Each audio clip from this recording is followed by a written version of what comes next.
Okay, sorry for the slight delay. Um, any questions? I sent out a bunch of Piazza postings, so things I guess I sent out. Number one, paper assignment for next Thursday. Arjun still in the class? Yeah, okay, sorry, I picked on you. But you were, or I went after number one, number 11 by last name, so yeah, you were.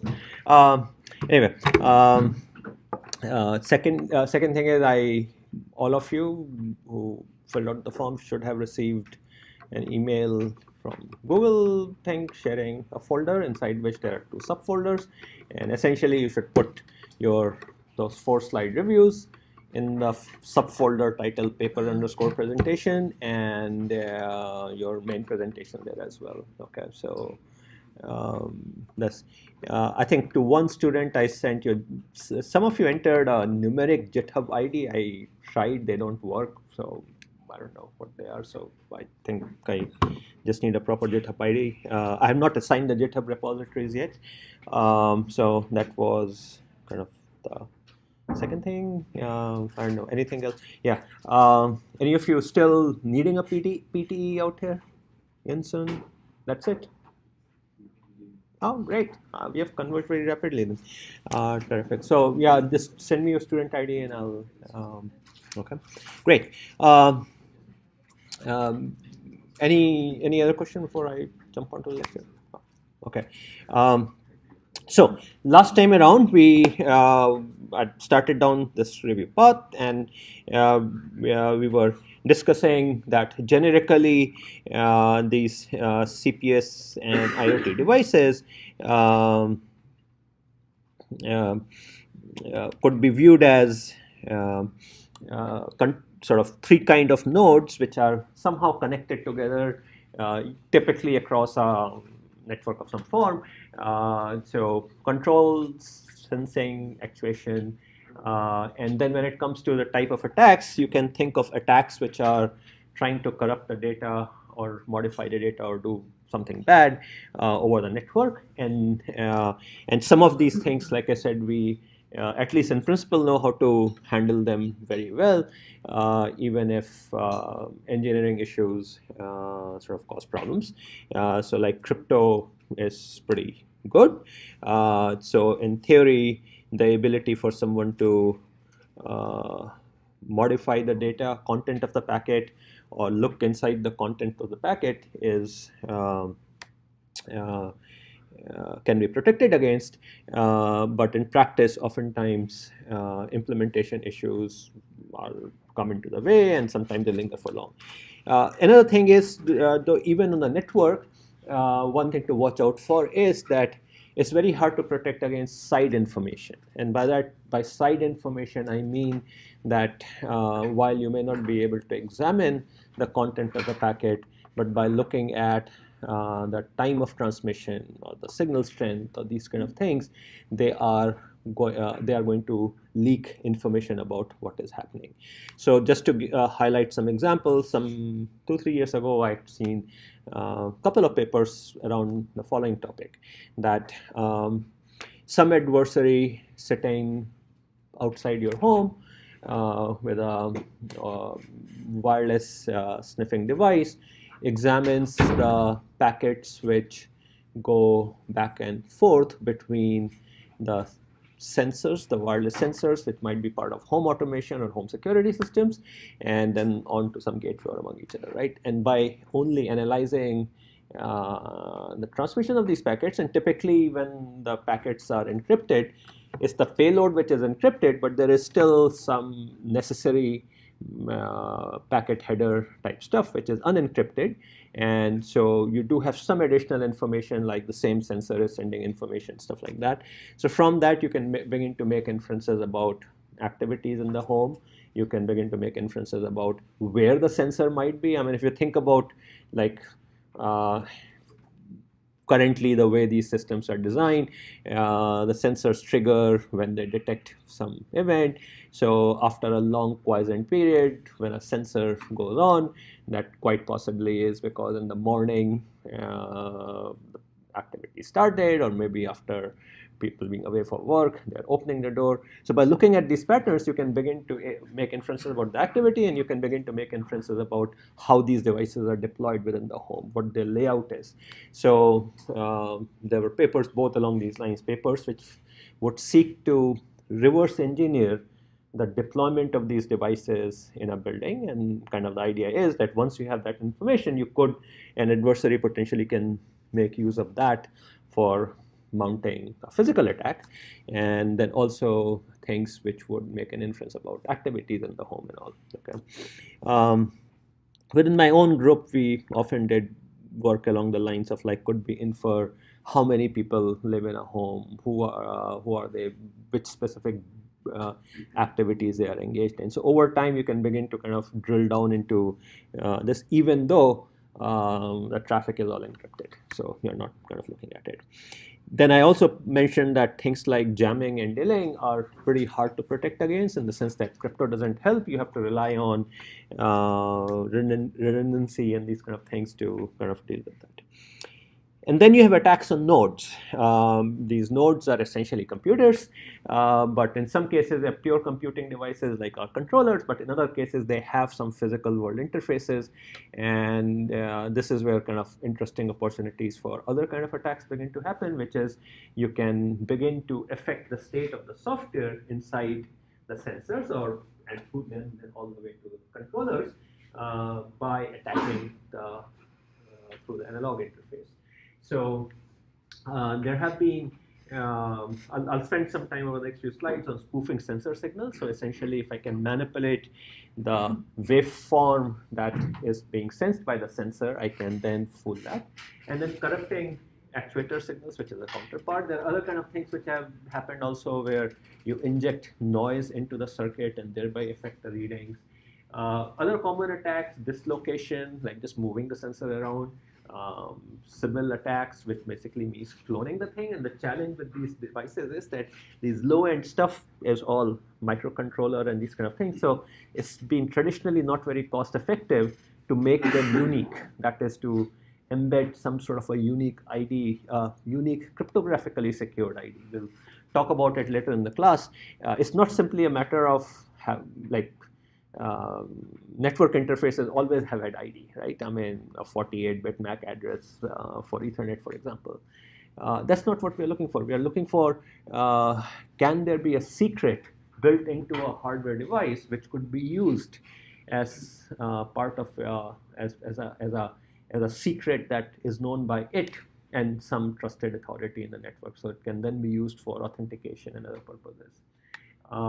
Usually that's not something that you'll find in the very low-end stuff. We find them in phones and laptops and all in recent years, but so these devices are just not designed with a lot of cryptographic support.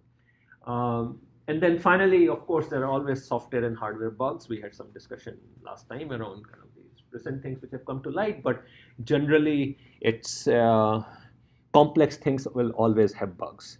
And thus far, I guess, number one, software was always viewed as more complicated. So bugs were more, I guess, discovered there more often. But I guess the other thing also was security researchers were by and large giving their attention to software.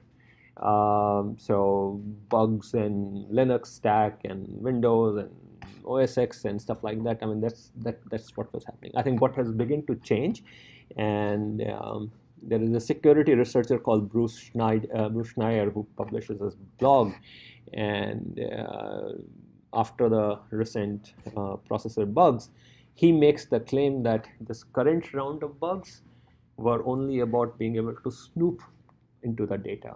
And he says that the very same mechanisms are probably also going to release vulnerabilities where you can manipulate the data. And processors and hardware have become very complicated, but haven't received the same level of attention.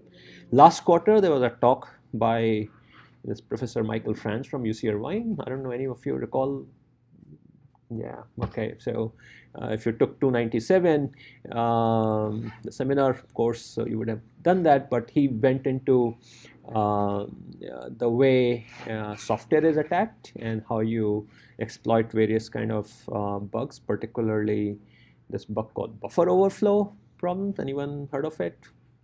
What is it? Hmm. Basically, How do you exploit it? I guess that's my question. Yeah. you put a different jump address that's just outside the buffer that's allocated for the program that's running the package to a new area where you can start executing instructions. Okay. Except none of the E's would understand it. So maybe we need to go one level before.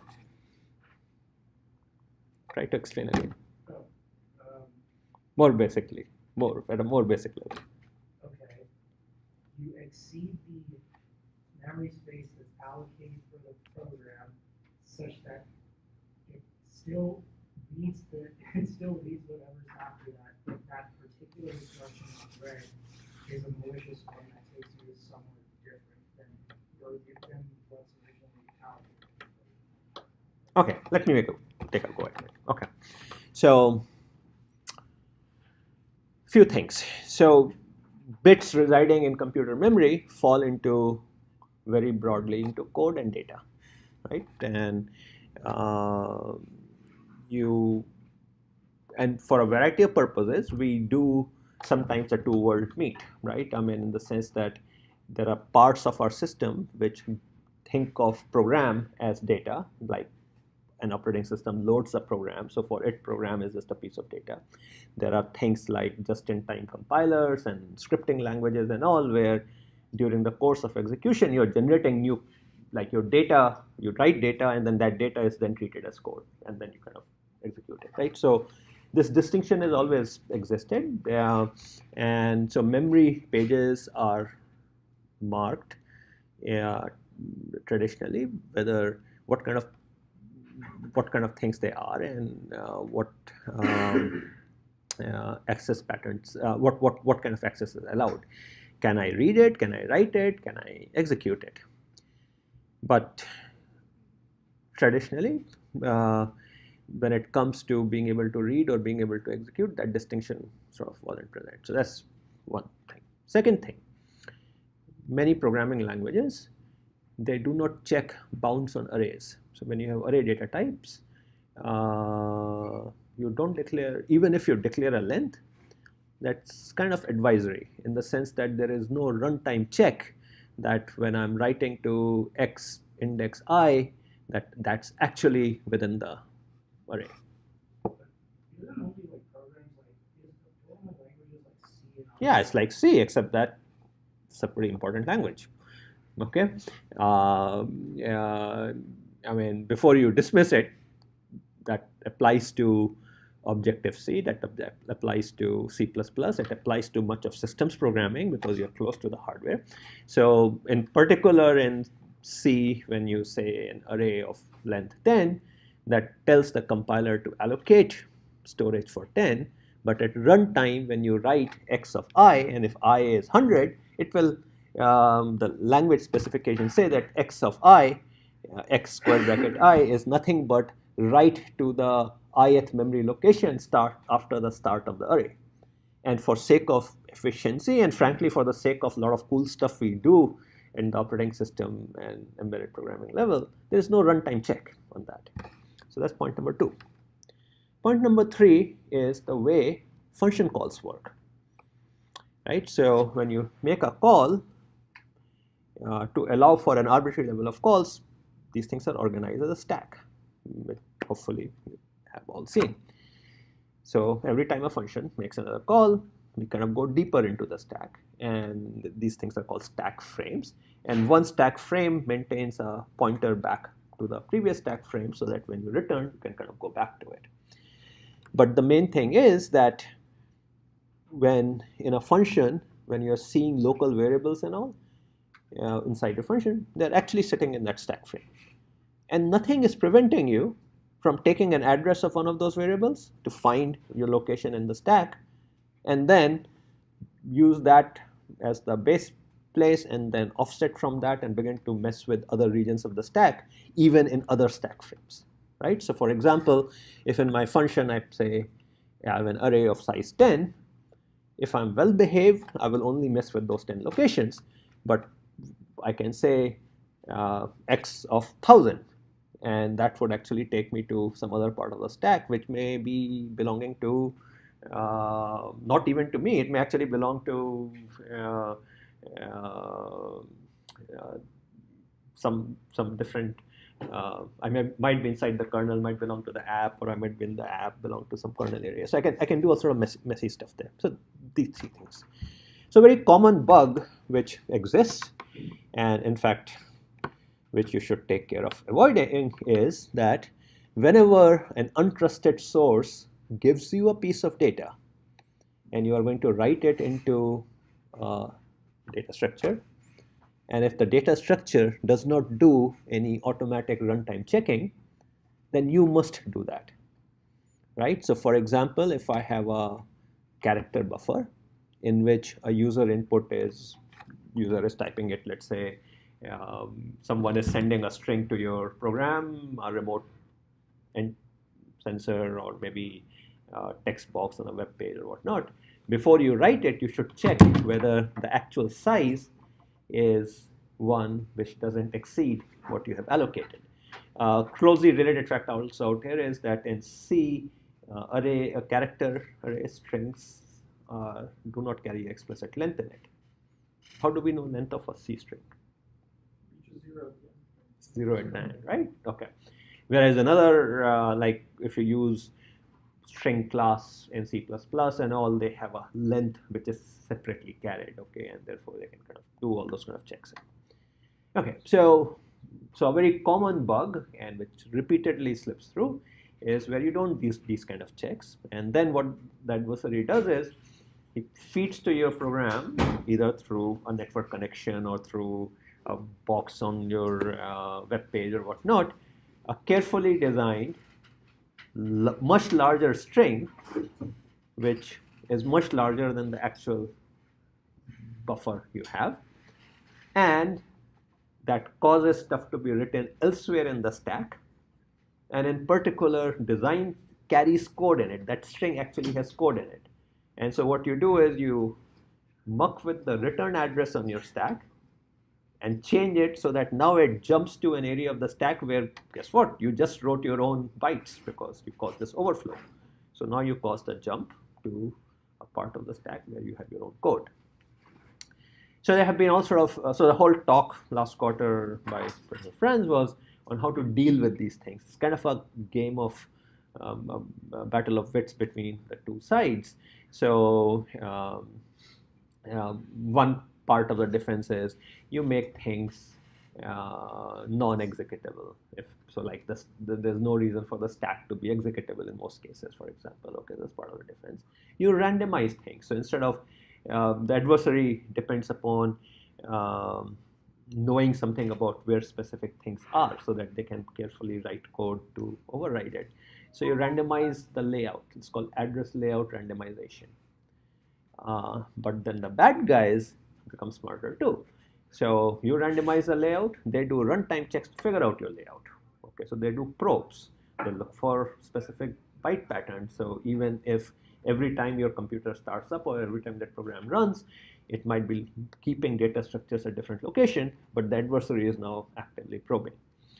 To get around some of the other challenges, things, so there's something, there's this concept which came out of UC San Diego called return-oriented programming. And kind of the idea is that you construct an adversarial program from existing pieces of code. So now we made data regions to be non-executable. So that took away this ability of adversary to write program into the stack and then run that.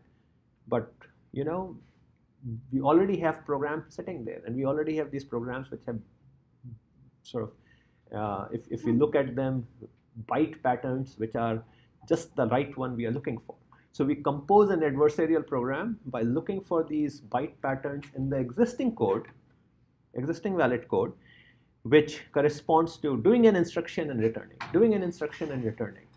And remember, my instructions don't necessarily need to, instructions don't need to align in memory with the way my program was written. I can think of any consecutive sequence of bytes in the existing program code as a new set of instructions, and perhaps they correspond to do something bad or do some step one of my bad program and return.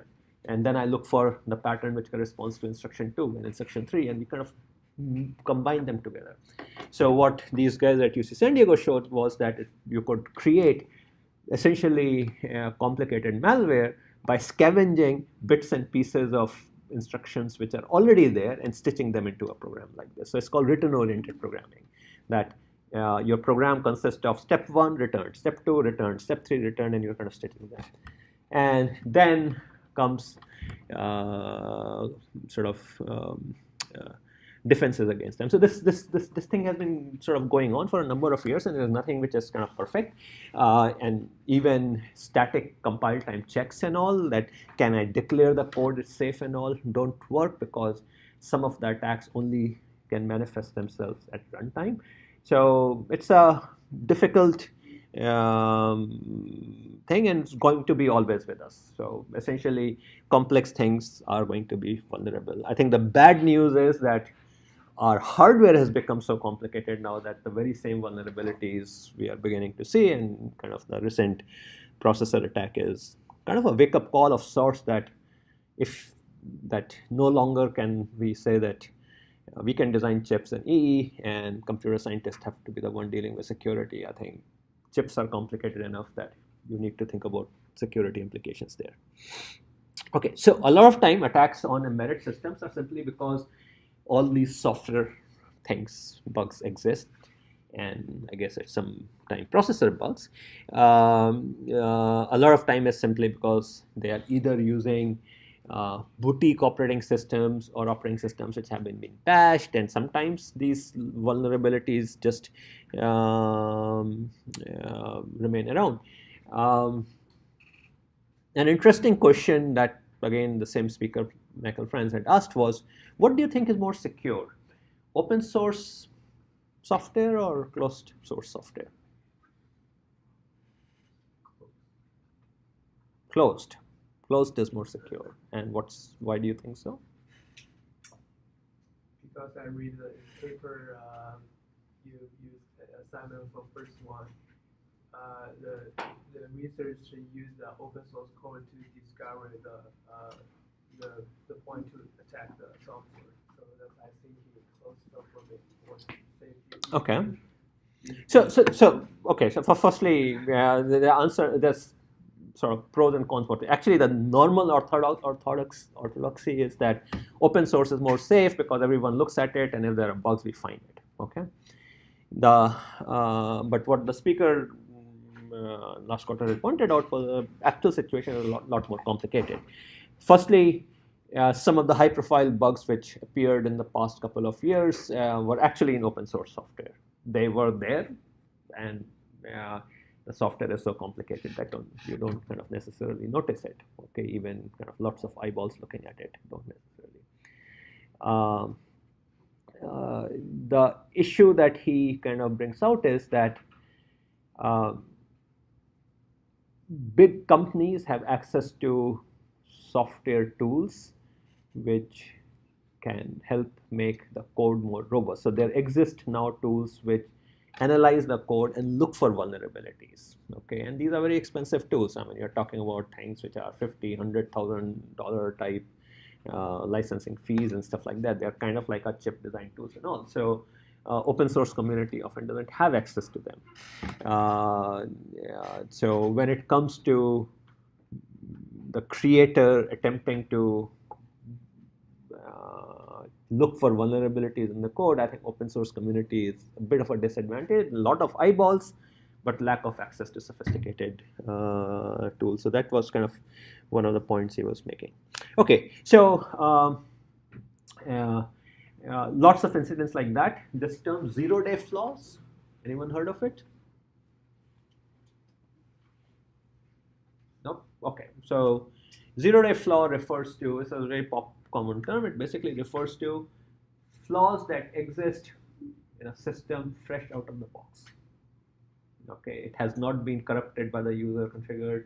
You buy a new whatever Windows machine, bring it up, what are the vulnerabilities in it? Because essentially saying that everything which is off the manufacturing bill would have those bugs and could therefore be exploited.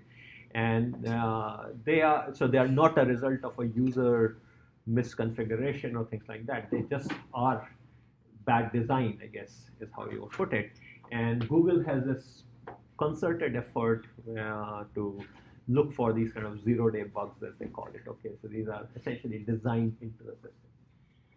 Um, so, so a lot of time, basically, this the challenge in IoT devices simply comes from the traditional software hardware vendors.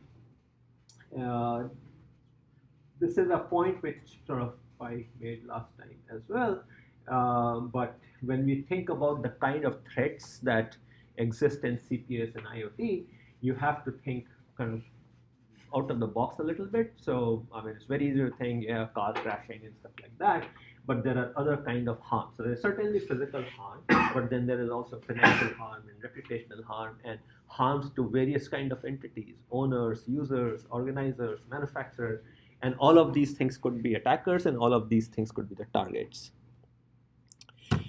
More interesting or more unique, certainly for IoT CPS type devices, are attacks which can originate from physical domain, and something that I referred to earlier. And there are many examples of it that exist. So some work out of I think Michigan. So what they made use of the fact was the following. This is a couple of years ago. That typically, if you look at the way sensors connect to the processors, there is some sort of a analog transducer, goes through some wiring, some amplification, some A to B conversion, and then eventually is read by a microprocessor. A very typical pipeline that exists for any sensor. This area is the area of low voltage analog signals, and therefore particularly susceptible to intentional radiation by noise, sort of say. Okay, right? I mean, we try to design these things with shielding and stuff like that and all, and yet sort of, I mean, to this date, GPRS phones are standard phones. Cause static into microphones. I mean, or AC electricity noise gets picked up and all. So deliberate electromagnetic interference to affect the value of the sensor data being read. There is this concept of weakening attacks. Particularly, the term is used in context of GPS. But essentially, kind of the idea is that I have valid satellites, but could I also spoof? And the way these weakening attacks work, again, early last year, we had a speaker talking about this as well, was that this thing is going to start out by behaving exactly like one of the valid satellites. In fact, it will take that satellite signal and then transmit it, but it will transmit it at a higher power. And then what it will do is it will gradually begin to adjust the phase of the signal. Phase corresponds to the travel time from the satellite. But since so let's say the spoofer picks up satellite 1 to attack. So it will mimic the signal of satellite 1, and it can, because these signals are non-encrypted and not even signed. So it will exactly match it, same phase, so this guy won't notice anything, but it will do it at a higher power. And then it will gradually start changing the phase.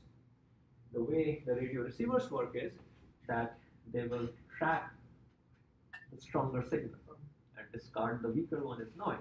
So as it starts shifting the phase away, and it will do it slowly and gradually so as to not arouse any suspicion, then this thing will lock onto this and let go of the actual transmitter. And then you are able to defeat the position and time both, because these things provide. This is a cute little movie. Hope one of the Mission Impossibles, where they are conducting some theft inside Kremlin, and they spoof the optical signal in the sense that what you are seeing is not what it really is. So they conduct some sort of elaborate thing, but essentially are causing optical illusion of sorts. Okay, we see variants of this in Hollywood movies all the time, right? I mean, camera put into a loop or stuff like that, which are all examples of spoofing sensor in this manner. And electrical grid has been subject of some of these GPS type attacks. The reason is that the so-called smart grid depends very heavily on these sensors, which are called as phasor measurement units. So these are sensors which measure the phase of current and voltage values at different points in the electrical grid at the sort of national scale. And they have to measure these things very precisely, because based upon that, then you learn how the energy is flowing and how stable the grid is, and then you control the generators based upon that. So that's the role these phasor measurement units need. And they have to sample over thousands of kilometers areas in a very tightly synchronized manner. And the only way we need currently this done is through GPS. So each one of these things are equipped with GPS. GPS provides, those of you in my 202A last time, this 1 PPS signal, which is accurate to 50 nanoseconds or so. So it basically makes use of that to get tight, synchronized sampling of electric signals across the whole grid. If by these kind of spoofers, and by the way, you can build these things now for like $500. It's illegal, but you can buy it and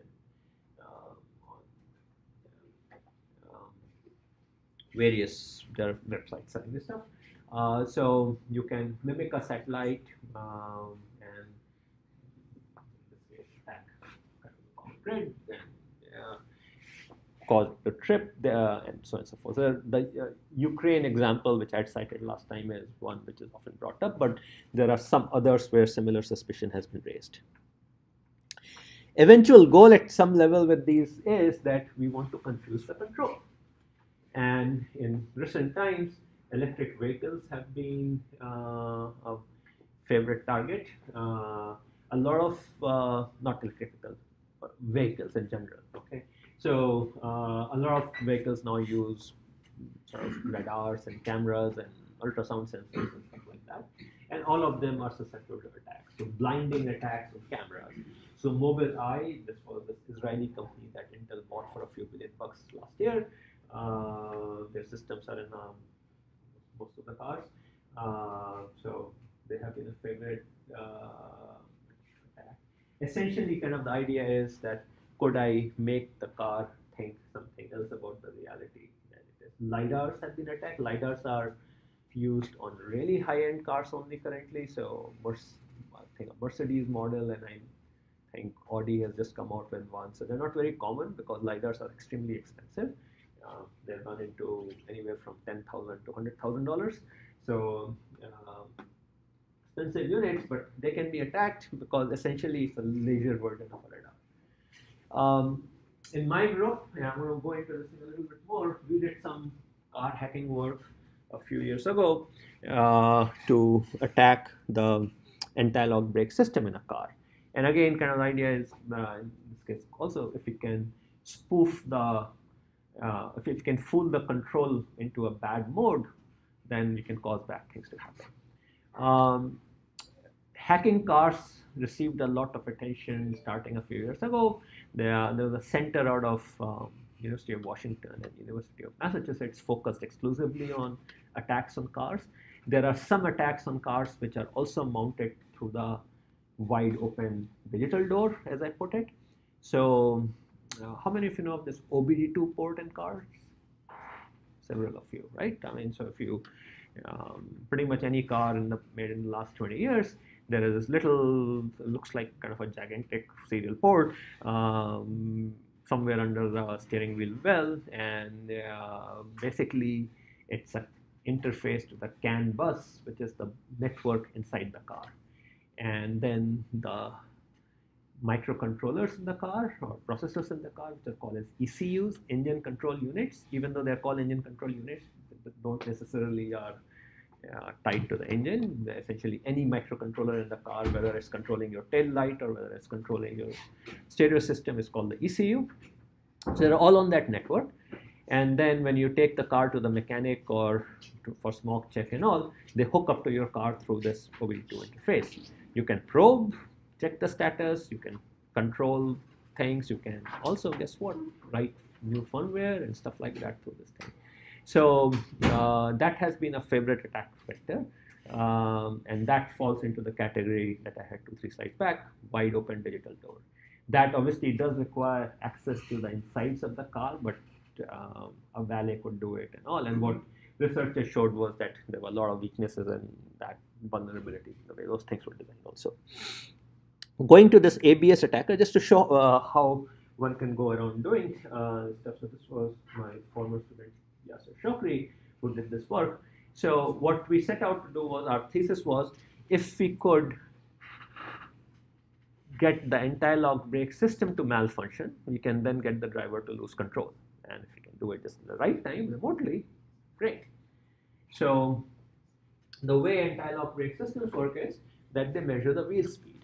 And the idea is, if the wheel speed indicates that the wheel is slipping, then the braking action is different, right? So if your car happens to go over an icy patch, the wheel will lose traction and the controller will take it. The way it measures the wheel speed is that there is this kind of a notched wheel,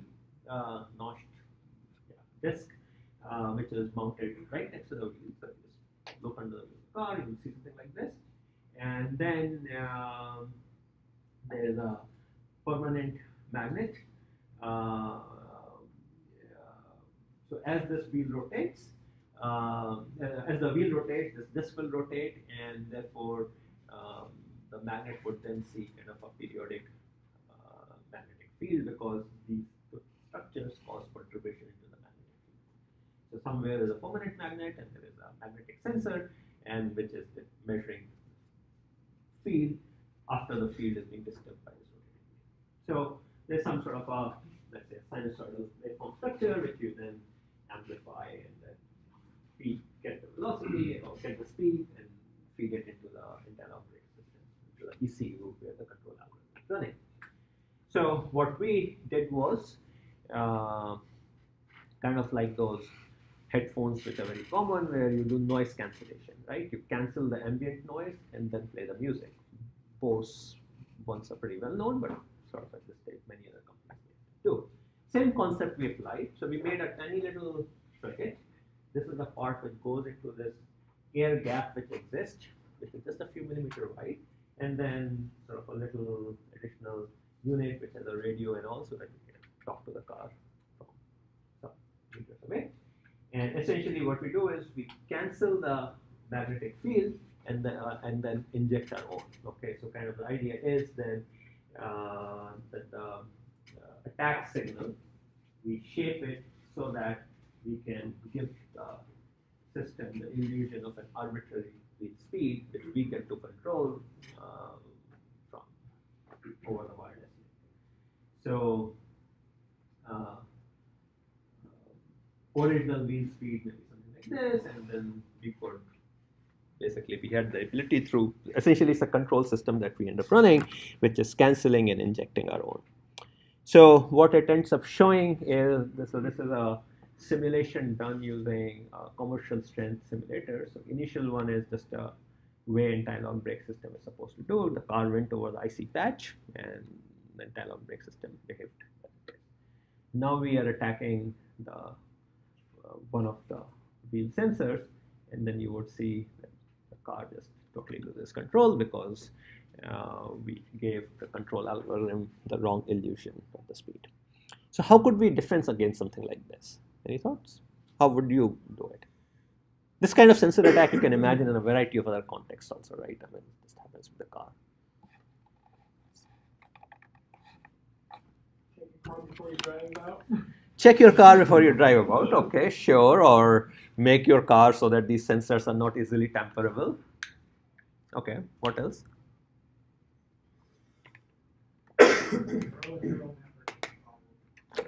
Say it again. Throw a neural network at the problem. Throw a neural network at the problem. Okay.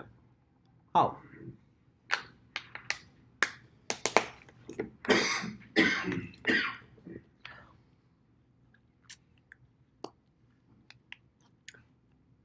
You can train your network to identify what could be interpreted as like acceptable readings, and then you get like a widely differing anomaly or something that just doesn't match the Right. possible conditions of that. Okay. So I guess to rephrase what you're saying is a standard approach in security is called anomaly detection. And kind of the hypothesis here would be that when I am mimicking, maybe there is something about this false signal that doesn't quite mimic the physics of how real cars behave, right? And maybe that can be detected, right? I mean, so there might be something artificial about it. I mean, which would so while we designed it so that the wheel speed is inferred incorrectly, but that doesn't mean our signal necessarily looks like a real physical wheel speed signal in all its characteristics, right? So anomaly detection can exploit that, and that's a technique which applies very broadly. I mean, not just in this context, which is attacker has to not only fool the controller, but it also has to pass smell tests, right? I mean, this doesn't look right,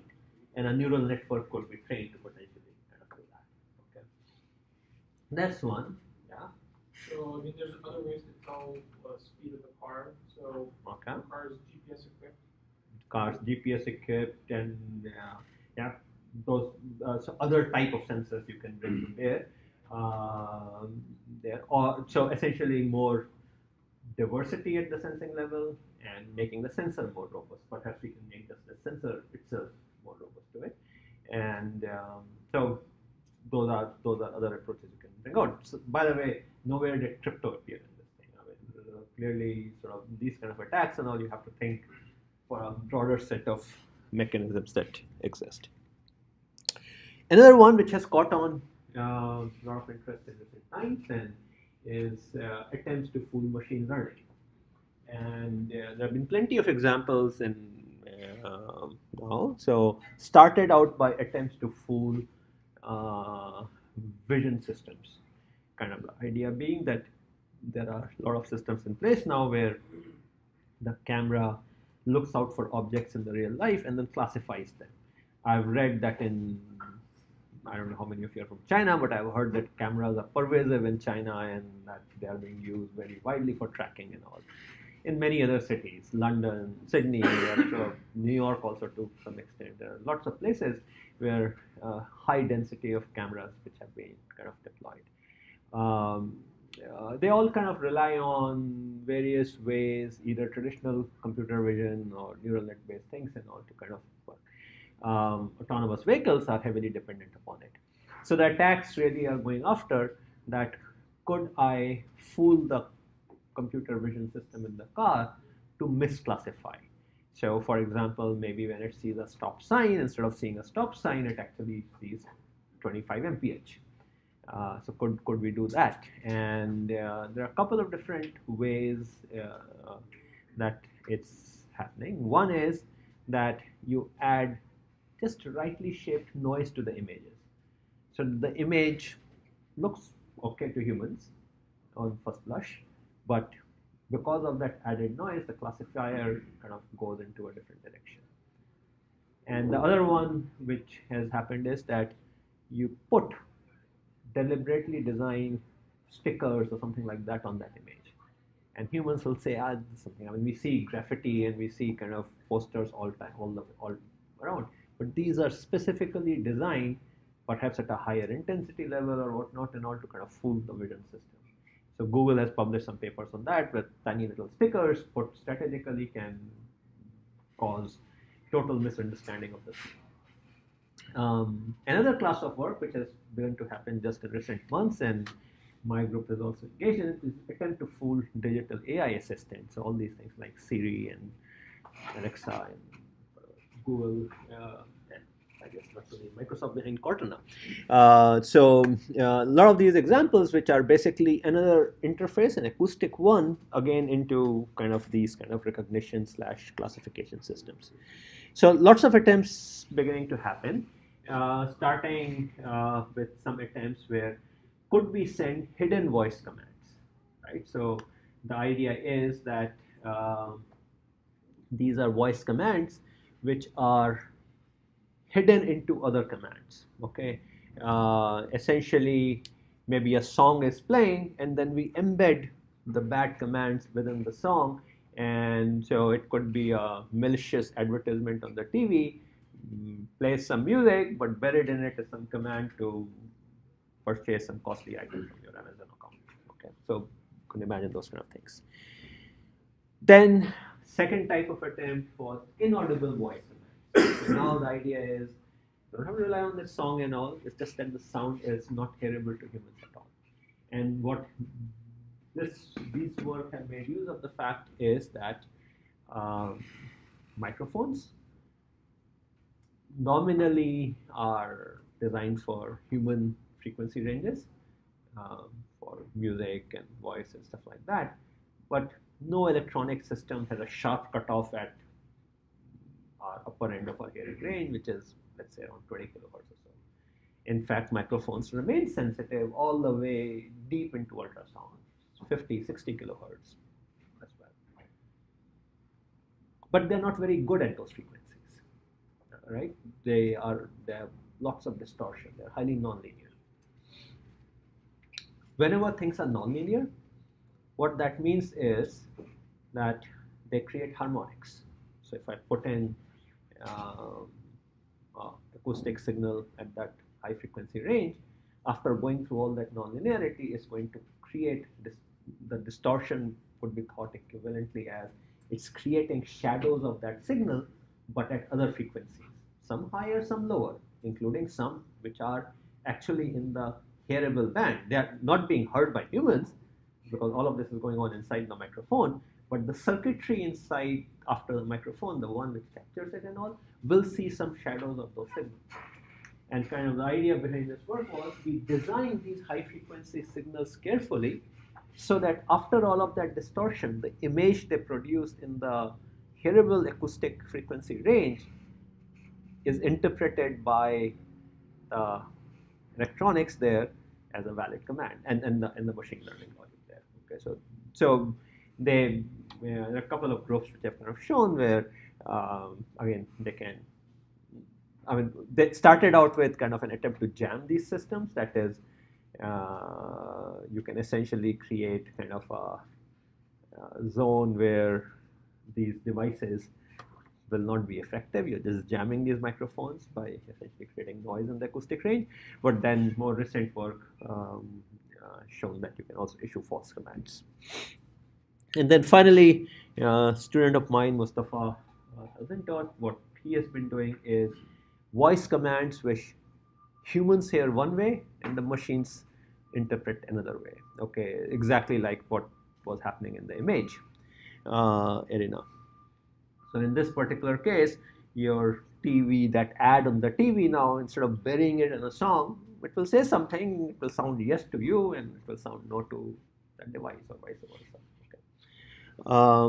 I think simultaneously, I mean, when we published it back in early December, there was also a paper from Facebook and one other group. So I think there are at least, of at least two other groups which are chasing the same problem.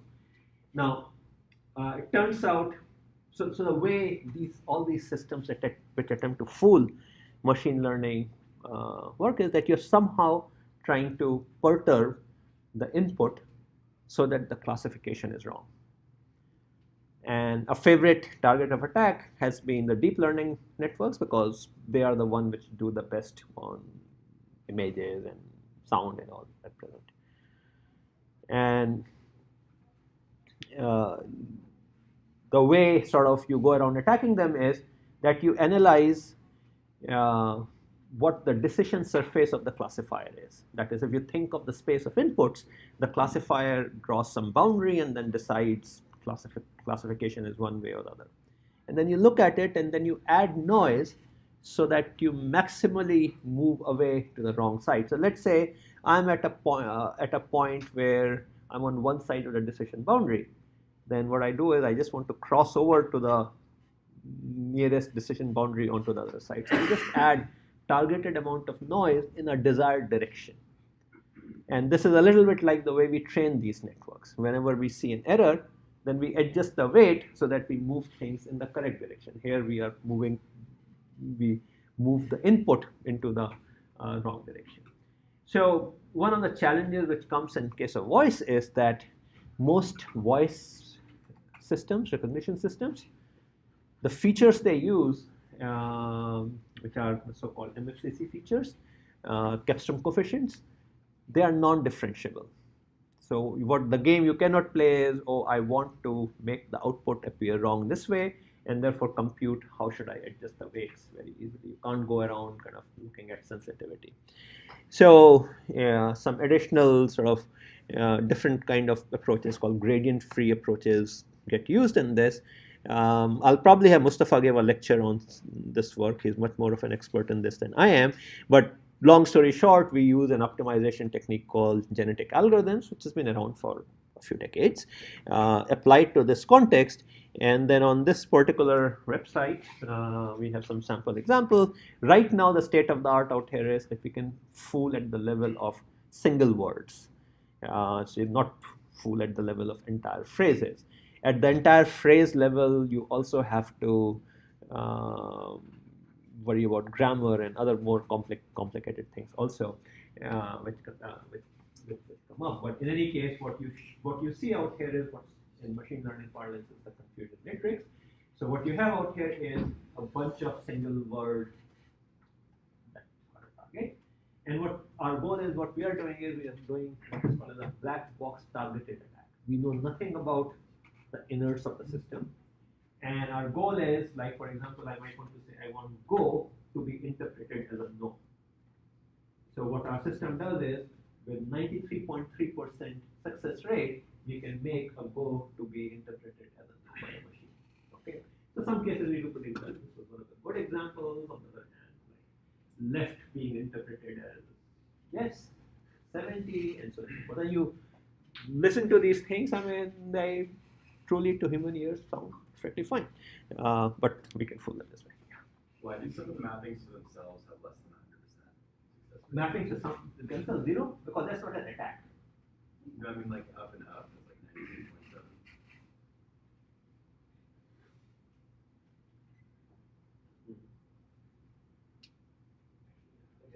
Yeah. Are those?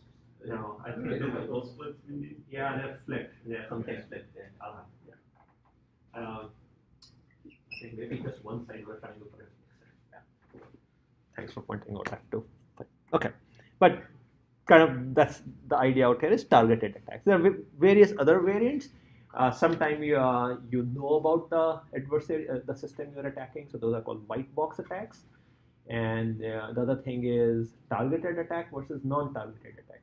Targeted attack meaning that I want to make a particular type of incorrect decision, and non-targeted means as long as you make some incorrect decision, I don't care which, as long as it's not the right one.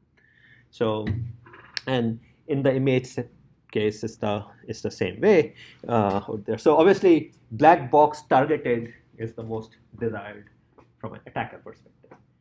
And then of course these things have led to the research on the flip side, which is how do you defend against these things?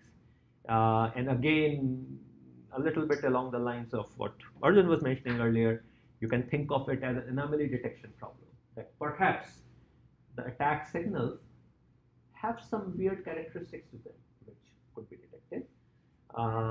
Another possibility is, could I design machine learning algorithms which anticipate these attacks and are pre-designed to be more robust to it? For example, maybe we can collect a whole bunch of these attack vectors and include them in a training set so that we are implicitly robust to them. So remains active area of research, needless to say, lots of papers coming out on this thing. So when it comes to countermeasure for these things, and I think later on in the course we will see them, to summarize at some level, better sensors, very roughly by better sensors, typically it would mean sensors which are active, as in they send out some energy and look at the bounce back, because it's very hard to protect passive sensors. Sensor redundancy, diversity, fusing multiple sensing modalities, active sensors, which I mentioned, and then something which again some work that my group together with Professor is introduced called physical layer challenge response. And going back to our anti-lock brake system, the way we address this thing was the following. So remember, in the original system, the current systems which are out there, there's a permanent magnet and there is a magnetic sensor. We replace the permanent magnet by an electromagnet. So we can control the magnetic field which we are injecting. And now we have an advantage over the adversary. And in particular, just to show an example, what we can do is maybe at a random time we make the magnetic field go to 0. Adversary doesn't know what this random time is. So if he is injecting an incorrect signal, it will take him some time to detect this fact and react to it. And so there will be a tiny window of time where the attack signal will leak through. Whereas we know that this happened and we know the delay through the system, is our system, and therefore we would have expected a particular type of signal out there. And the adversary, because of this intrinsic latency, cannot react in time, and therefore we can detect it. So we call it physical layer challenge response because this randomness is like a challenge. You know, and we have an advantage over the adversary, which is adversary doesn't know this time. And there are some other advantages that you can kind of bring to bear. Generally speaking, what you need to bring to bear to gain an advantage over adversary are a few things. Some things that adversary doesn't know. Some things that adversary cannot compute. That tends not to be the case out here, but then standard crypto, that's what you rely on, right? I mean, compute power. But doesn't know, in this particular case, adversary didn't know what time I'm bringing the signal down. And then finally, physical invariances and mathematical invariances.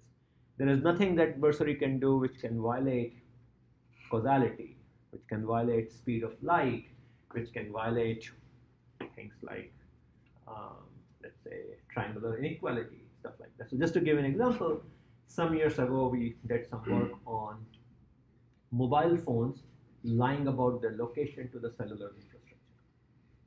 So the issue there is the following, and attacks have been shown. My collaborator was, who's now at ETH Zurich, he's shown a whole bunch of these attacks. But the way it works is the following, that before GPS penetrating into our smartphones and all, cellular phones, cellular things, they will send out a signal, and then they will ask the phone with what signal strength did you receive it, or when did you receive it. And then the mobile phone will respond, and multiple base stations will do this kind of interaction, and then they will trilaterate or triangulate mobile devices. But what if the mobile lies?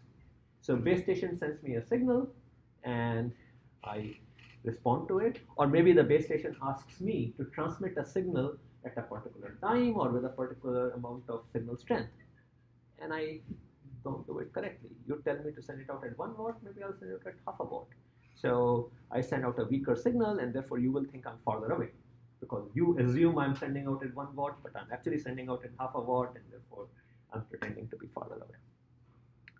So there are a couple of ways we went around addressing that kind of scenario. So before I do that, what do you think? How would you protect against this? So I have these lying targets, right? I mean, you ask them to do something, transmit. Let's say we are relying on signal strength. Okay, so they lie about the receive signal strength, or they lie about the transmit signal strength. Okay, so how could you go around detecting such liars?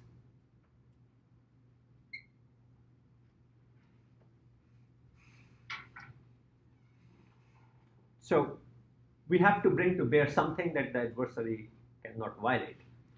So one technique that we made use of was hidden base stations. So what if the adversary doesn't know where the base stations are? Now, of course, when base stations transmit, adversary can know where they are. They can map them and all, right? But what if there is a base station which never transmits? listens only. So now adversary doesn't know how to lie, right? I mean, if I don't know where someone is, I cannot. So that's one approach you can make there.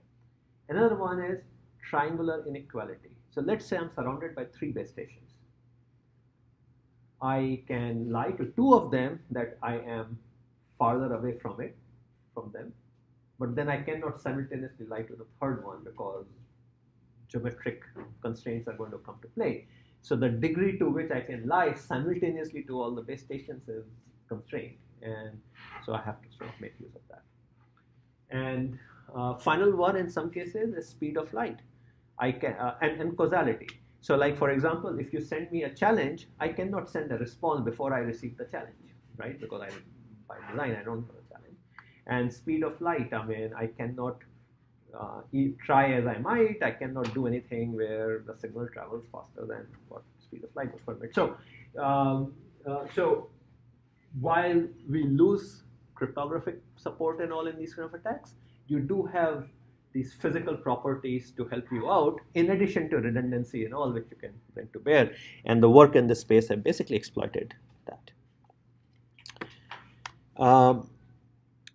Another attack protection mechanism which has emerged in recent times is this concept of secure hardware enclaves. Anyone heard of them? So modern processors, and I'm referring to within the past, let's say 4 or 5 years max, are beginning to have begun to have this capability called secure hardware enclave. And what that refers to is that there is a way you can do computation on these processors, which is meant to be protected even against the malicious operating system. So normally, when we think of security, we think of protecting the OS against a malicious app. We worry about protecting an app against another malicious app. But we assume that the OS is pristine and trusted and all. If OS gets corrupted, everything is lost. But in many settings, our problem is different. We are processing some sensitive data, but we may be running on a third-party device. It could be running on an Amazon web server, Amazon computer, for example. What if that is compromised? What if the OS there is compromised? I don't want to lose that data. So in the face of an untrusted OS, what can we do? So recent Intel processors and recent ARM processors have this secure hardware enclave. Intel calls it SGX and ARM calls it TrustZone.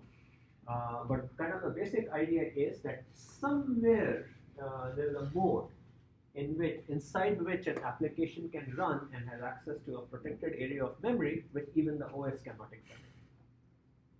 Then the question becomes that if the OS cannot control it, who does? And the answer is the manufacturer.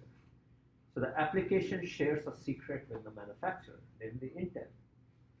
And when the right credentials are presented, that app is allowed to enter this secure enclave and access the data. So there's a region of the memory, and in case of ARM processors, also a region of peripherals, which are only allowed to be accessed from inside the enclave.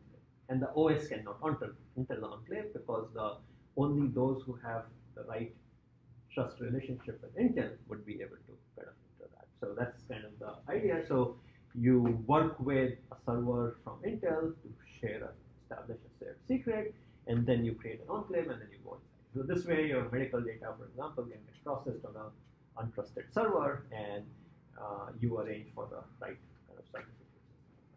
So my student Renju, he kind of used these systems for protecting against malicious actuation commands in a drone. So in drones now, there is this, just like for phones and all, every embedded system wants to have apps. So there are apps for drones also. And kind of the idea is, what if these apps are malicious? They can kind of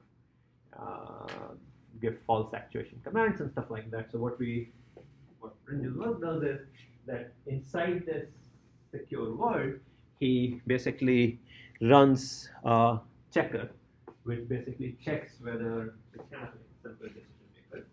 It basically checks whether this command is a safe command. And since it's running inside that, so even a OS which has been compromised or apps they cannot bypass it because every command has to go through that.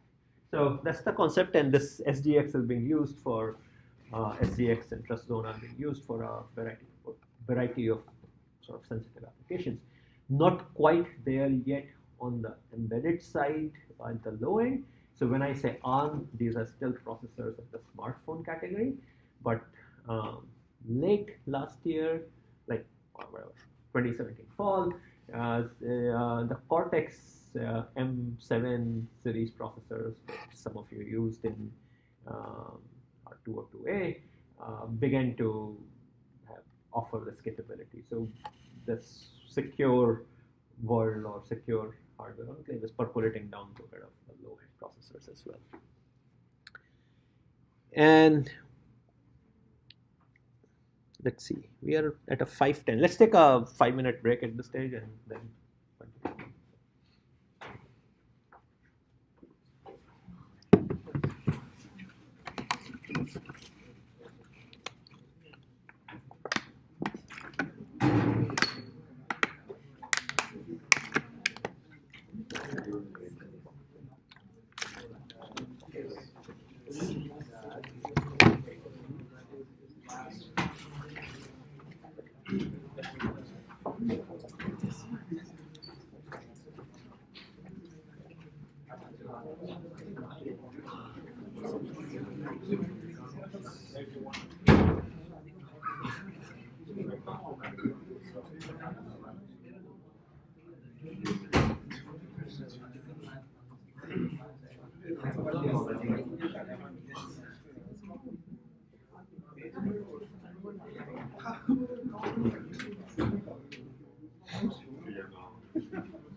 Clarification on the work that was done on the randomness of the signal, which could be used to defy the attacker.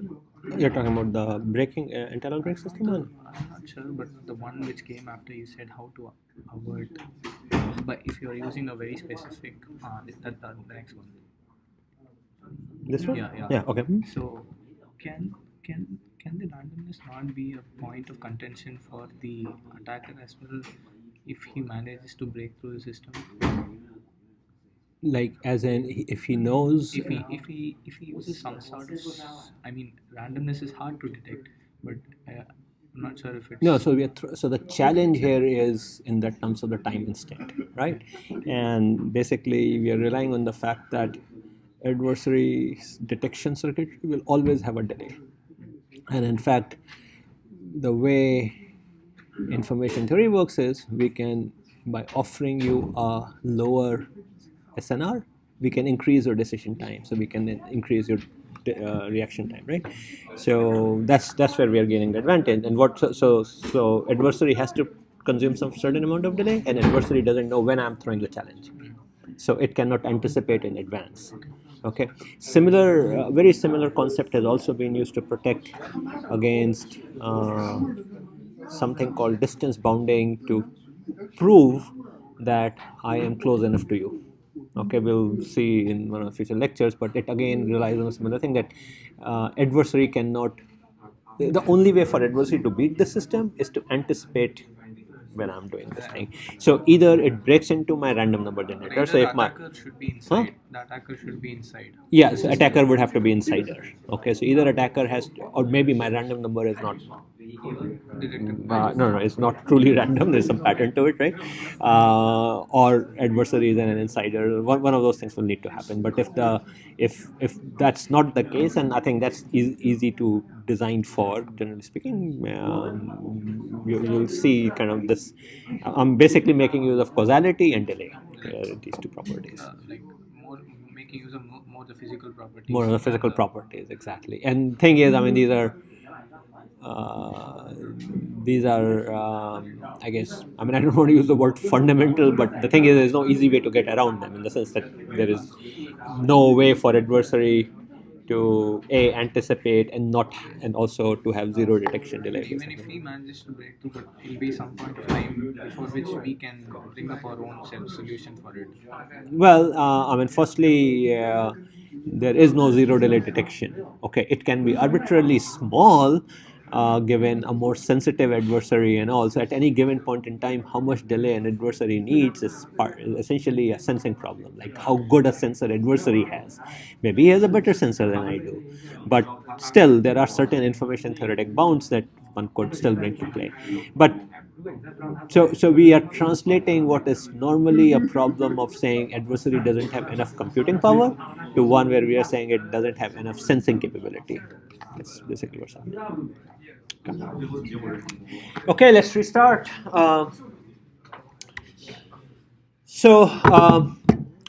The discussion thus far, I kind of focused on the end devices, but CPS IoT systems obviously also have this kind of cloud component. A lot of services that run there, the data gets stored there, and also that obviously is another point of weakness. Firstly, the attack can happen there, both malicious attacks as well as whatever FBI and NSA and government and legal processes and all. The legal protection offered to the data from, this is a privacy side, right? Offered to things which are on your device is different from things which are out in the cloud. They can be subpoenaed and so on and so forth. Okay, so that's one thing. The second part is that you're also dependent upon the type of security measures and the competence that exist at that service provider, and often that has been a source of weakness. In recent years, there have been plenty of examples of like things not being handled. The recent credit card, which one was attacked? The big credit bureau attack. Experian, it was one of them who basically didn't encrypt stuff, or actually, for that matter, UCLA, our own institution, right? I mean, these guys managed to lose many millions of patient records because they didn't encrypt the stuff, and when they got hacked in, the data was just out in the open. So, mishandling of the data, a variety of things. Okay. The question here, so really, kind of, there are sort of two ways to deal with this thing, right? One is, don't ever let the data go beyond your physical possession, like never beyond your device, and even if it's on device, it's encrypted because you may otherwise lose the device and all. Another one is, if the data ever leaves, then it should be encrypted with the key only being with you and no one else. But then obviously it doesn't make the data very useful, right? I mean, so maybe, I mean, one purpose certainly that can encrypt and store it in the cloud for my own use, but just sort of leave it at that. But if I want to do anything meaningful on it, if I want to release information from it selectively for some purpose, then again I need to kind of decrypt. By the way, many a times we are the terms of usage and all are often kind of ambiguous. Like, for example, let me ask, what do you think Dropbox does with your data? I'm sure most of you have used Dropbox, probably use it actively. What's the status of your data on Dropbox? Huh? Well, what I mean by that is, do you think it's encrypted there or not? Does Dropbox store it encrypted or plain text? From the services you are using there, could you make a guess? Is it encrypted or is it decrypted? Clearly, the file names are not not encrypted, right? Because that we see when we go to their website. What else? We can search through it. There's a lot of stuff which they provide, which clearly indicates that they're actually looking at the content. Okay, that means that maybe the file system is secure, but whatever key is there is with them. So it's not a service where the data is opaque to them. Okay, so but a lot of people have the impression that Dropbox is actually encrypted. Service is not. Google Drive certainly is not, right? I mean, we merely search through Google Drive, right? Okay. Now, the question then becomes, could I make use of some of these services without giving up encryption, without revealing the key to the service providers? Let's say I want to compute something about my sensor data.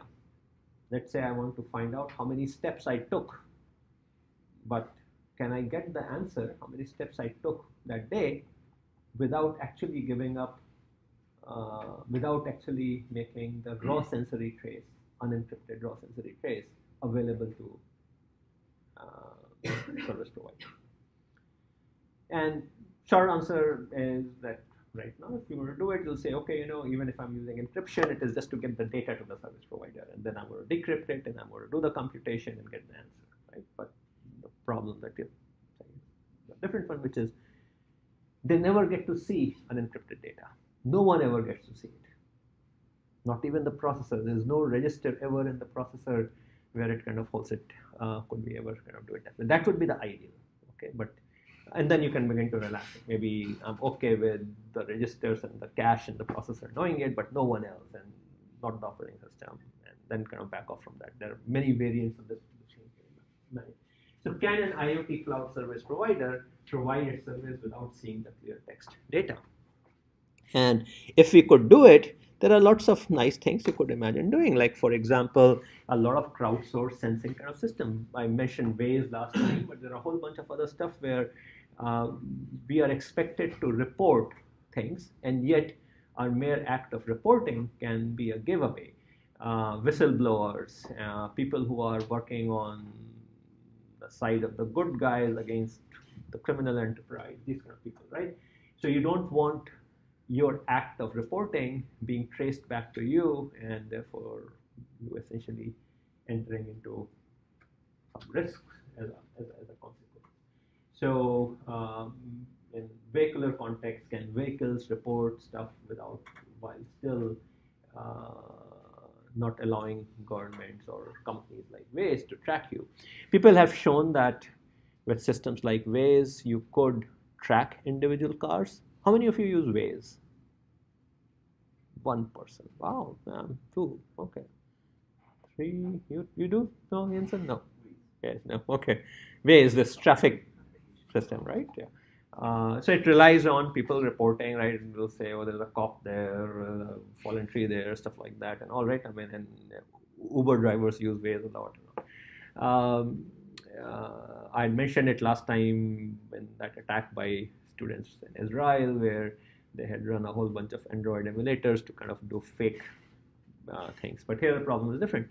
You want to protect against Waze being able to track you. So the way Waze works is that it gives you an ID. There's an identifier associated with each user. And then when a report comes, it comes with that. And people have shown that by looking at the reports and by looking at, by shifting the region of query. So you make a query on a region, and then you make a query with a slightly different region. You can actually continually track the movement and whatever trajectory of a particular ID. And then once you can track the trajectory of a particular ID, then you can bring to bear other type of information, right? I mean, there are APIs which tell you, given a GPS coordinate, what kind of things are there, businesses or homes or stuff like that. If you get for the same identity trajectories over a long period of time, guess what? Trajectories are going to have a couple of points of attraction: workplace, home place, right? I mean, so you can begin to identify home. Once you identify the home, then you can go to white pages and whatnot, and you can begin to identify the person, and so on and so forth. You can begin to kind of build up essentially life history, and people are showing these kind of attacks. So, if we could truly help ways, providing a valuable service, and yet not reveal our particular trajectory, that could be kind of answer. So, uh, there has been in crypto community this goal of doing secure computation. That is, can I do computation without revealing the inputs and yet getting the answer? Okay. So, for example, I have a program running on Amazon. I have an input X. I'm interested in result of P running on X, and can I do that without handing over X to it? So I send encrypted X. And at this stage, the reality is you could do these things under certain conditions. If you have relatively few parties, if you have computation which satisfies certain kind of mathematical properties, or if you have access to secure hardware enclave and you're willing to trust Intel, okay, which is a bit hard at this point, but you could imagine.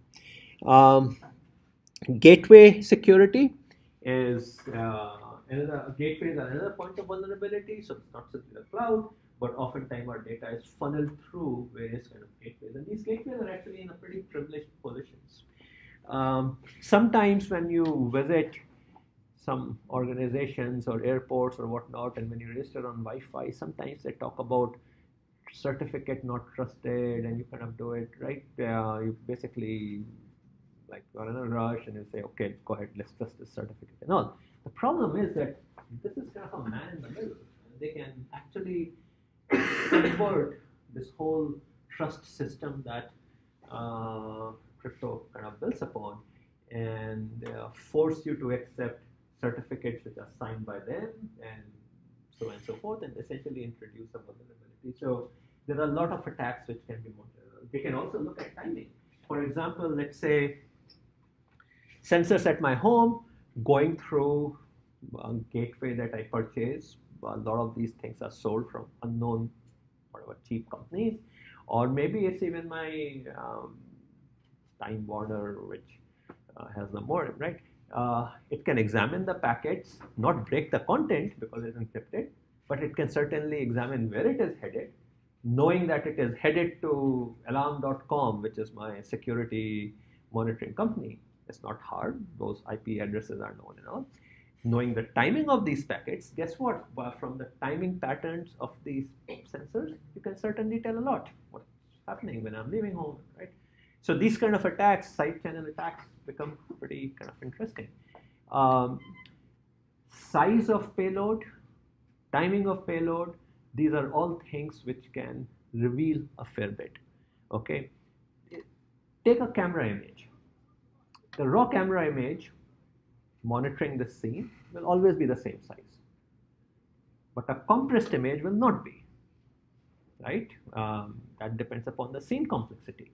So the size of the JPEG image does reveal something about the content, even though the original size didn't. So I could take the original image, encrypt it, they will always be the same size.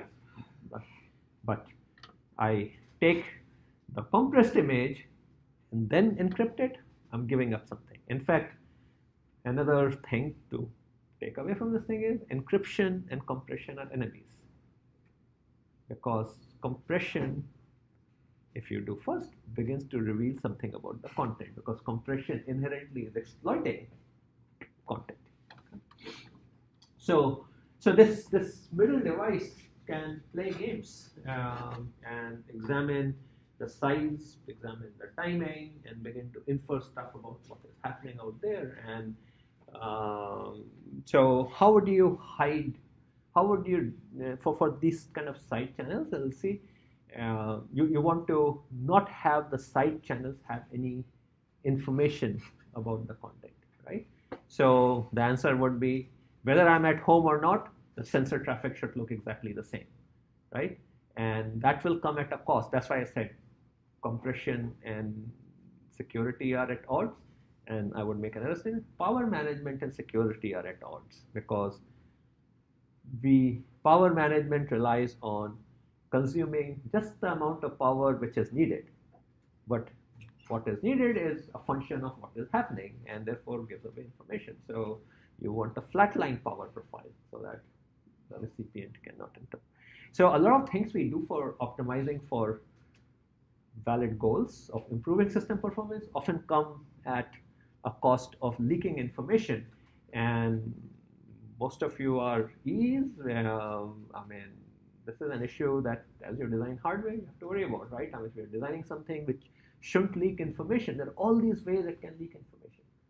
And you have to think about how you can protect it. And often it's not easy, or it comes at a cost which is significantly high, but at least being aware of it would be important. Lots of notable CPS and IoT incidents. So the chapter 1 of the book that goes through many of them. Some of them pretty old, all the way through early 80s, and actually in some places where I've been on panels or given talks and all, people from military and all often have cited episodes going back to like Vietnam War and stuff like that, how sensors were being attacked and fooled and stuff like that. So and in the Cold War era, there were sort of lots of stuff, all these things that we kind of care about, that how Soviets did it, and I'm sure Americans did it too. You're speaking in a room, the windows are vibrating, and then using a laser beam, they pick up the tiny vibrations of the window and pick up the conversations, these kind of things and all. So there are lots of ways where cyber, or I guess personal information, can be remotely sensed and was in recent times.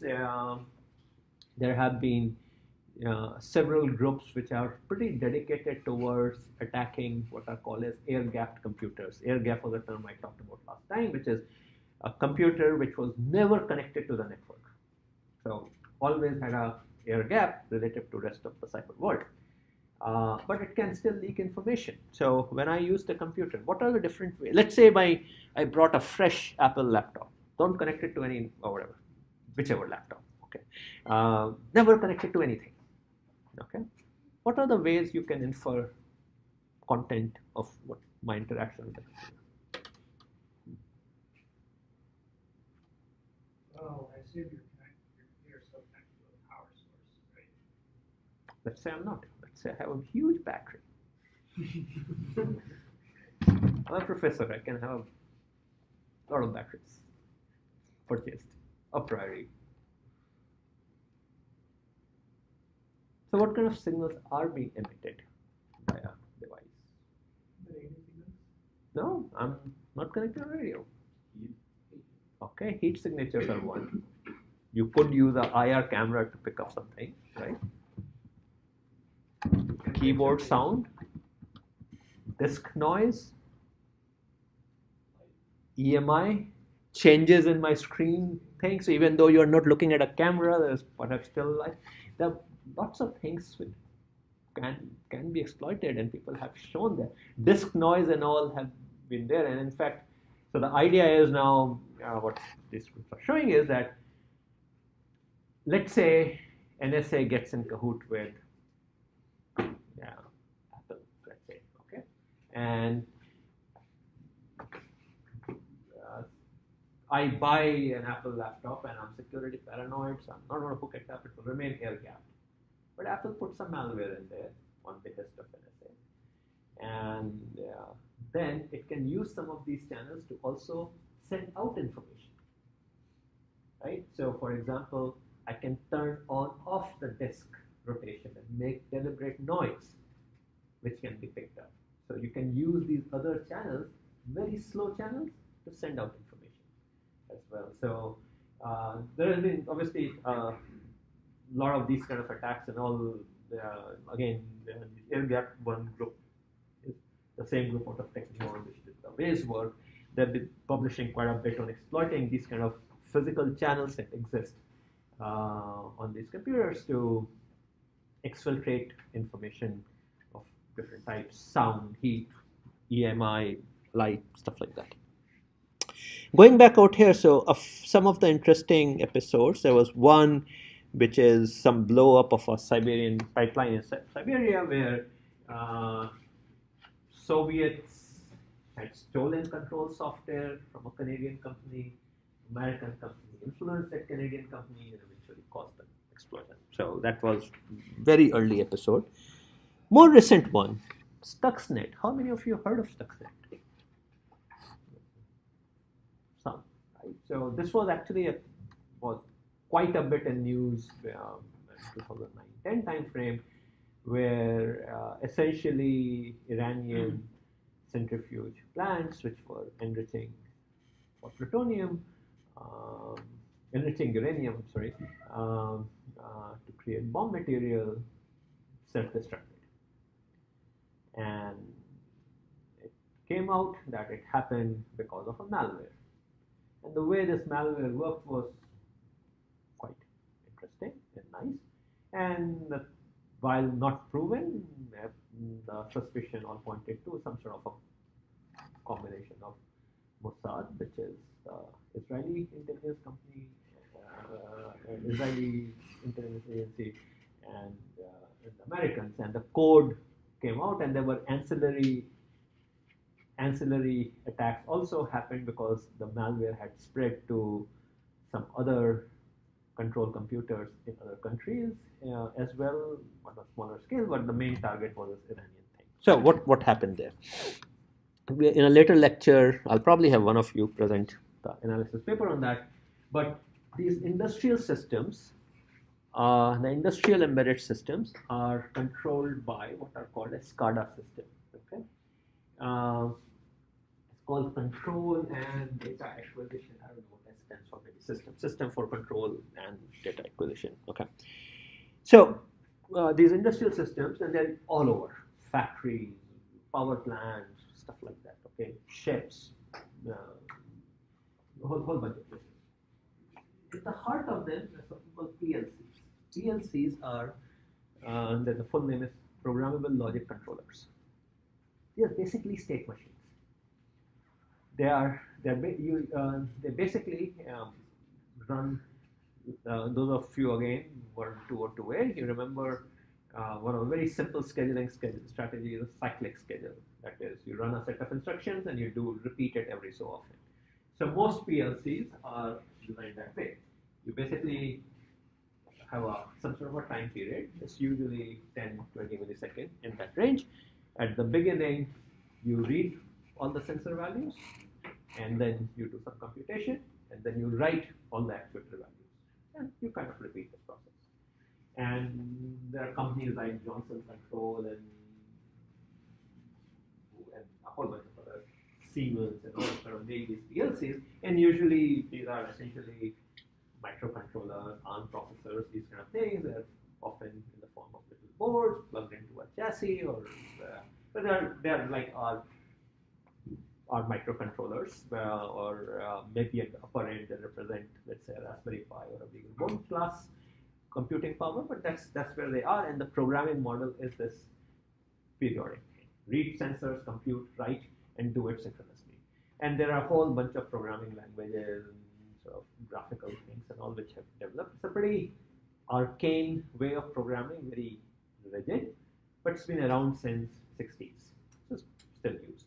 Processors have moved on, but the basic structure is the same. And typically the way these systems then work is that there is sort of some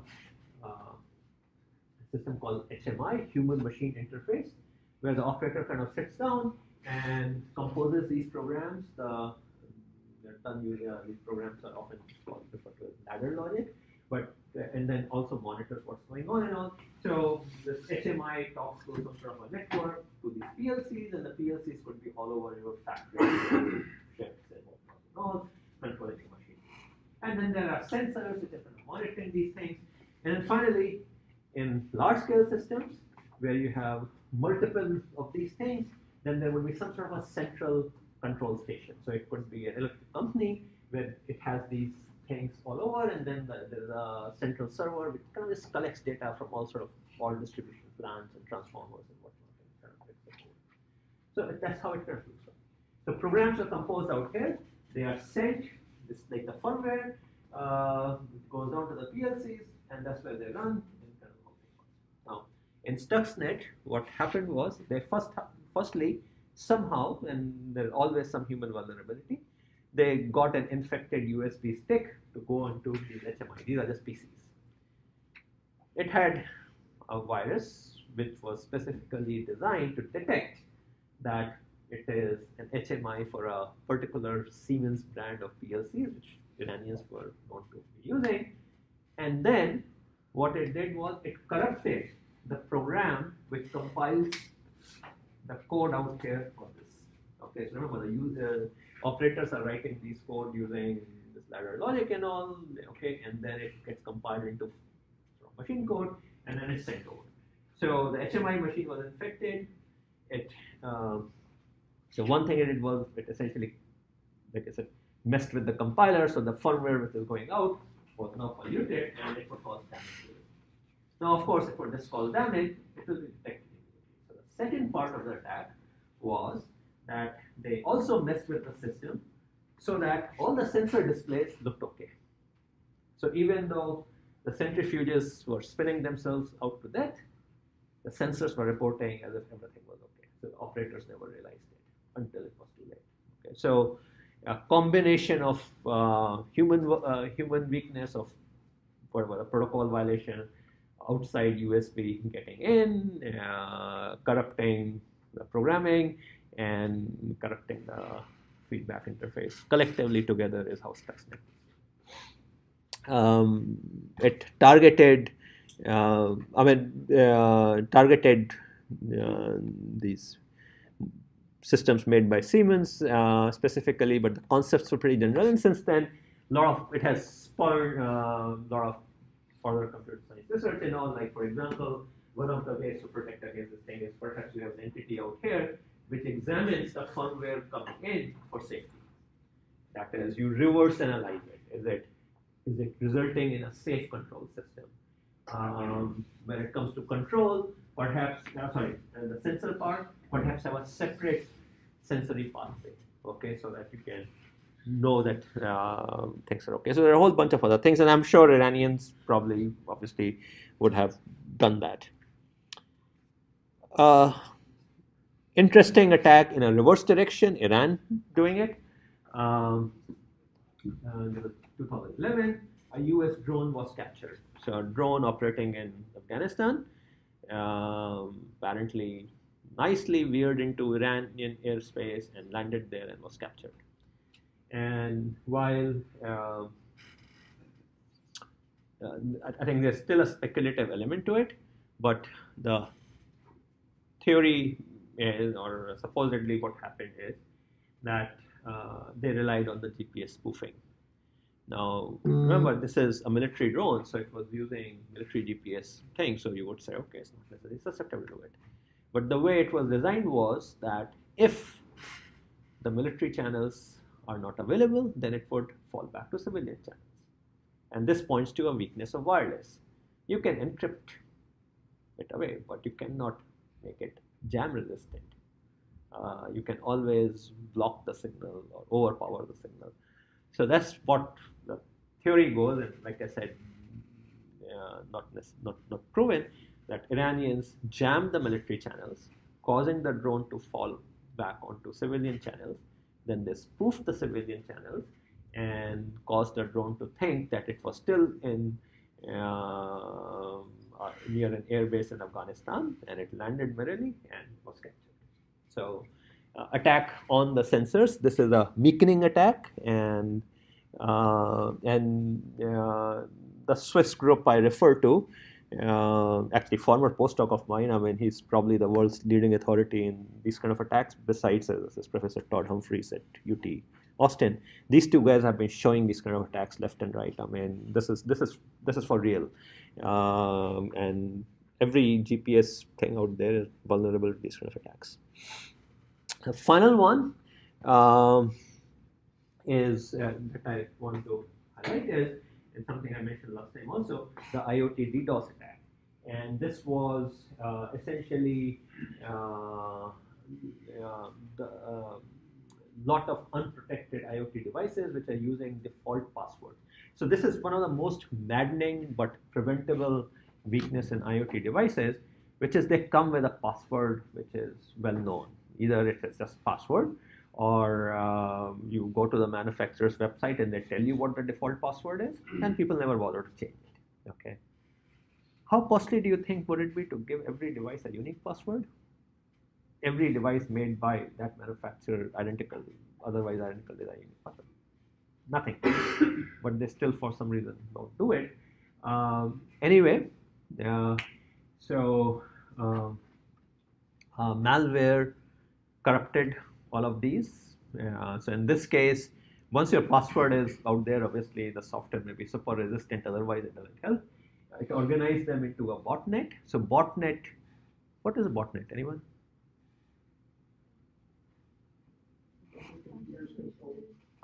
Bunch of computers controlled on your behest for some evil purpose, right?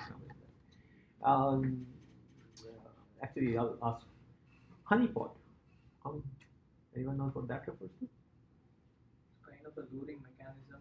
Right. Luring mechanism, a computer that you deliberately put with as like a canary, right? I mean, but with weakness, and then but you watch it for attacks, and then that's will lure it. Okay.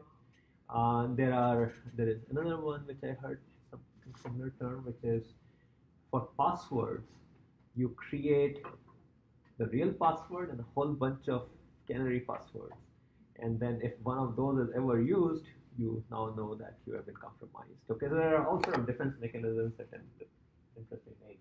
But in any case, so botnet refers to malware which corrupts a whole bunch of computers and then marshals them together to mount attacks which need all that computing power. Number one, and number two, now there is a level of indirection. So it might be done by some external state actor, and there's plausible deniability because they're using sort of normal people's computers out there.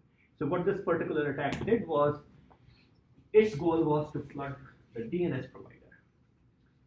So DNS is domain name service. This is what translates names into IP addresses, and they play a very crucial role because we all access services via their names.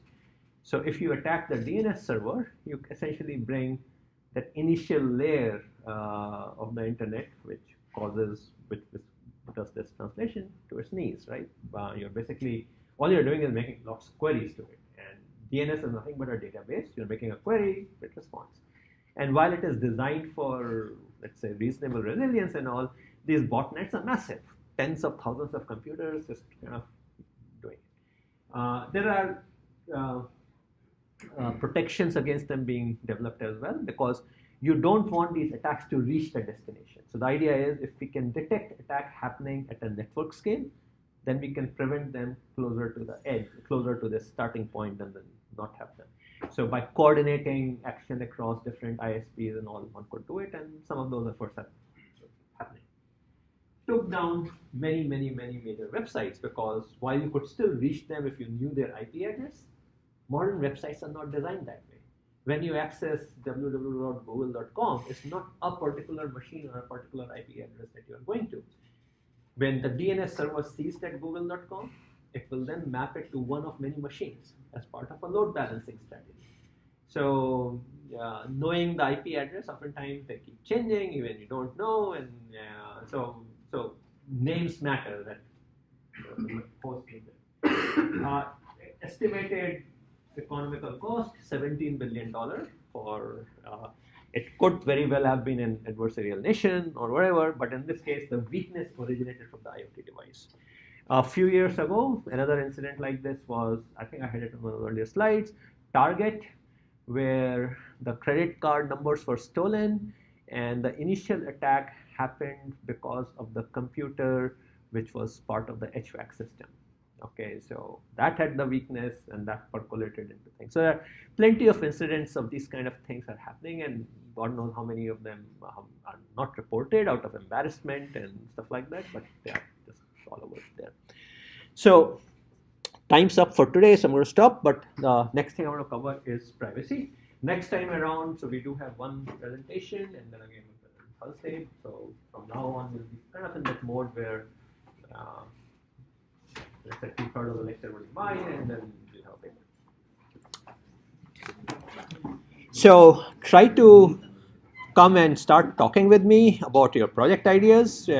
Tomorrow would be a great day, and if anyone wants to talk now, I'm going to make my office. I have an onsite on Wednesday, so next week I'm probably not gonna be here on Tuesday and Thursday because I'm gonna fly on Tuesday and go back on Thursday.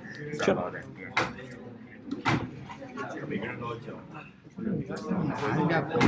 AirGap computers that they use. Pardon? AirGap computers that they use. So if they are going to be air gapped, though they